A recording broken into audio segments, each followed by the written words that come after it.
Syria revolution in the wake of the Arab Spring means it doesn't happen only in Syria, it's in many Arab countries. And there is different remarks to make about the aspect of revolution. One of the major aspects is discussing with Ibrahim and all the younger, I'm an old guy, by the way, but with all the 20, 25 years old guys. Just the question, is it a revolution? And they said, no, don't talk politics. We want just to overthrow the regime. Okay. You cannot overthrow the regime without talking politics. No, we don't want to talk politics. We want just to overthrow the regime. And this was the most astonishing thing in the Syrian issue from the beginning, in Egypt also. Means nobody wants to build politics. Everybody wants to overthrow the regime. And nobody wants to discuss really in the basis what comes next. And this is an interesting characteristic by itself. Means overthrowing the regime without talking politics. And if you want to go to the roots of these things happening not only in Syria but in all other countries, there is two major specifics that somebody has to discuss about. The first one is what I call the youth tsunami.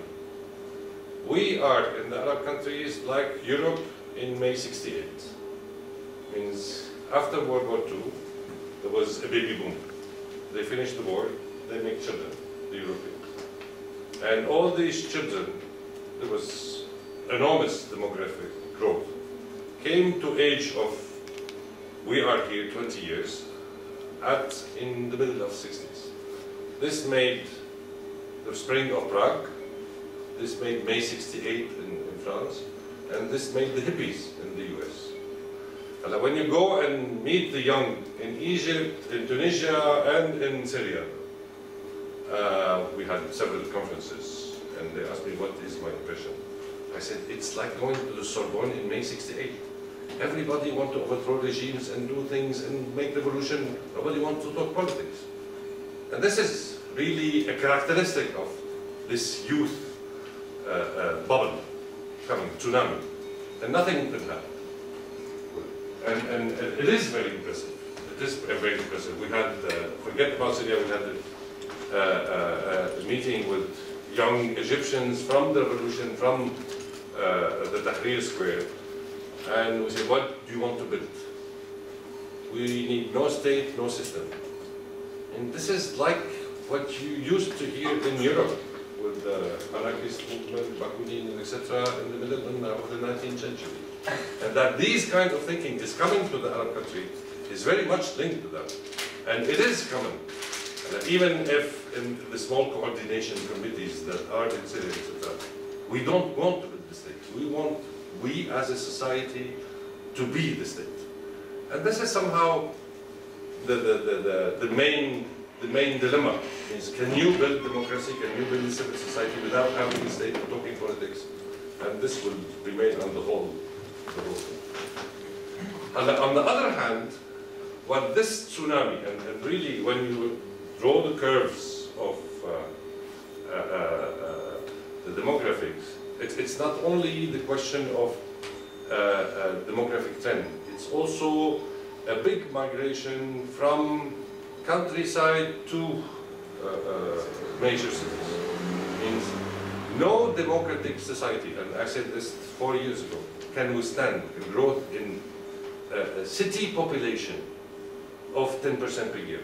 Means no one, if a mayor will get crazy, the mayor of Caux or Montreux, if he has a 10% growth population in his own city, whatever, if it is local demographic growth or people coming into Montreux, they cannot handle with that. And these societies have to cope with this. And on the other hand, since the 1973, the political regimes of the Arab countries has been very bizarre. So stable. Nothing happened from Saudi Arabia to Egypt to Jordan since 1973. While before, in the period of independence, you have a lot of things in Syria, many coup d'etat, everybody, and not very bloody. Means we had something like 25 coup d'etat. The total number of deaths in the 25 coup d'etat was something like 500 people. It was not very bloody. It's just somebody taking the power from other things. Since 1973, we had a very specific phenomenon that I name the state, the power above the state. Means you had a family. Bashar al-Assad, his brother, his cousin, his other cousin, his uncle, his Hosni Mubarak, his son, his other son, his uncle, his nephew, the same thing in Tunisia, the same thing in Jordan, the same thing. And these systems weaken the state, which means state institutions are necessary. You need balance between the judiciary, the parliamentary, etc. And the government, the executive government. What is a minister? What was a minister in Egypt, or what was a minister in Syria? He received orders from above. Why you did this? I received orders. This is a stupid behavior. This is a talk with the minister in Syria, or this is a stupid behavior. These were the orders. Go from whom? From above. Who is above? Go into above and say, this cannot be made because this will bring catastrophe. And everybody, or the people who were watching the policy done in the Arab countries, were saying, what is this power system playing only its own interest? And the system has been really differentiated. The Gulf countries don't like me when I say this. All Arab republics became like the Gulf Saudi countries. It's a family governing a state. And the family, to be able to make a system like this, you have this family to control some money, by royalties, by clientelism. And it was very rigid. They did not admit any guy from this family being treated bad or going away. This is the rigid political system of the Arab countries. Tunisia. See, Syria, people say Syria was very bad from human rights. Tunisia was praised by the Western countries, but it was one of the most difficult countries among, worse than Syria. The only place where it didn't allow you even to talk was Tunisia. So before the Arab Springs, these were the two major characteristics. You feel it. And there is a generation gap. Well, I'm taking you as an example, but this is not bad. Just for explanation. I know you like me, don't you? But there is a generation gap. Means you have these youth saying, you old guys, you watch politics, you didn't dare criticizing this system of the power, and we want to build something else with no state, with no structure, etc., with no politics. And this is a basic phenomenon. And this will take years to resolve. Really, it will take years. Whatever is the tomorrow events in Syria, whatever is the tomorrow event in Egypt, and this is very astonishing. And you have to cope with it. You have to cope with it because even if you look at Tunisia, where the things were the most smooth, the president of Tunisia declared a week ago that there will be a second revolution in Tunisia. Why do you say so? You can stop me whenever you want. If we want to tell the story about Syria a little bit and face it, the first blow was in 2000 when a republic, the first republic in the Arab countries, brought a son to replace the father. And this was Ihani. This was humiliation. Right. That the Syrians felt very deeply in their mind, especially when the Egyptians overthrew Jamal Mubarak, who was coming to power. And this was one of the triggers of the Syrian revolution, that, look, the Egyptians didn't make it, they didn't let the son coming after the father. And at the period in 2000, if I remember well, when the father died, it was like the statut du commandeur, if somebody reads Corneille, and everybody was afraid of what would happen next. And there was institutional layout who brought Khaddam, the vice president, to be in power, but he didn't even dare making a speech. Not even saying that Hafez Assad was dying. He was put for 1 month without being able to go out of his home, the vice president, until they brought the son in. Then they brought the son, who promised in a speech that you will see, we will bring opening and etc., and it will be a different era. And some people believed it. And there was something called the Damascus Bill. Mostly people saying, we don't somehow like news. We don't like all the political parties that were around.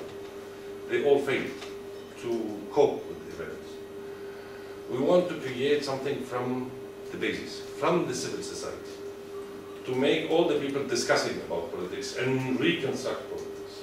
And this is one of the reasons of that is that the power system used to play between all parties and divide them.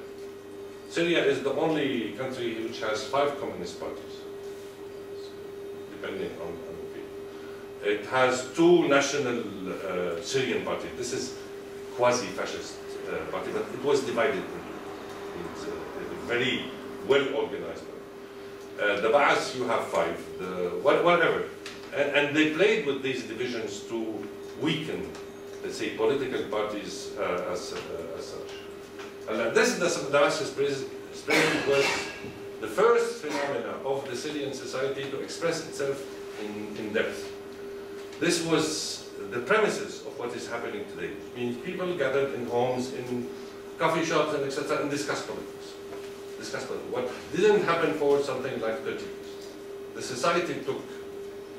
What is funny is that even the Ba'ath party, ruling party, participated. Sent by the government in the beginning to go and say, stop them, and etc.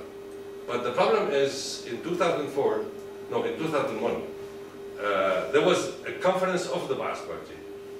And Khaddam and the president was somehow shouted by their own party.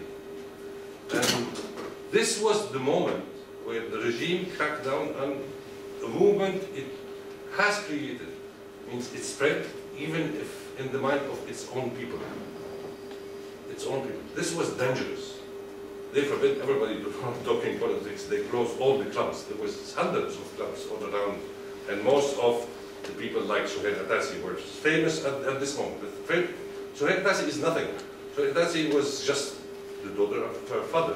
Her father was a great man. And she just had the place in the name.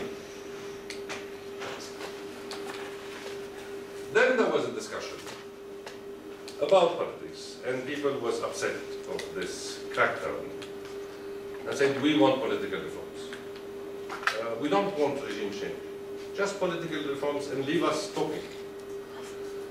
The leitmotif of Bashar al-Assad at this moment was economic reform before political reform. Economic reform. We need to build a society, we need to develop things and etc. We need that the people eat before they talk politics, because when they don't eat, they say stupid politics. This is stupid things that people on the top always say. We need people to be better educated before talking politics. Leave them alone. Let them talk whatever they want to talk.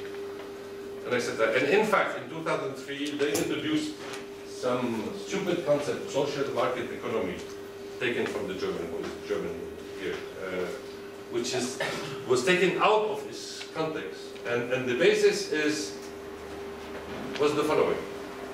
Before the system, the power system used to build up on the state and make the money from state contracts. Here, the family decided to take over all the major economic activities. oil, cellular phones, etc. Most dirty things, if you want to see in Arab countries, look where the cell phone money is going. In Egypt, in Tunisia, etc. This is an excellent criteria because this is rent-seeking activity, meaning that the difference between the cost of an SMS that you send and what you pay for an SMS is enormous, is 1 to 1,000.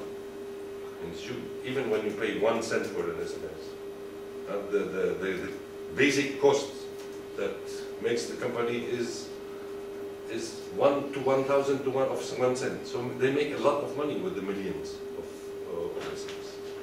Anyhow.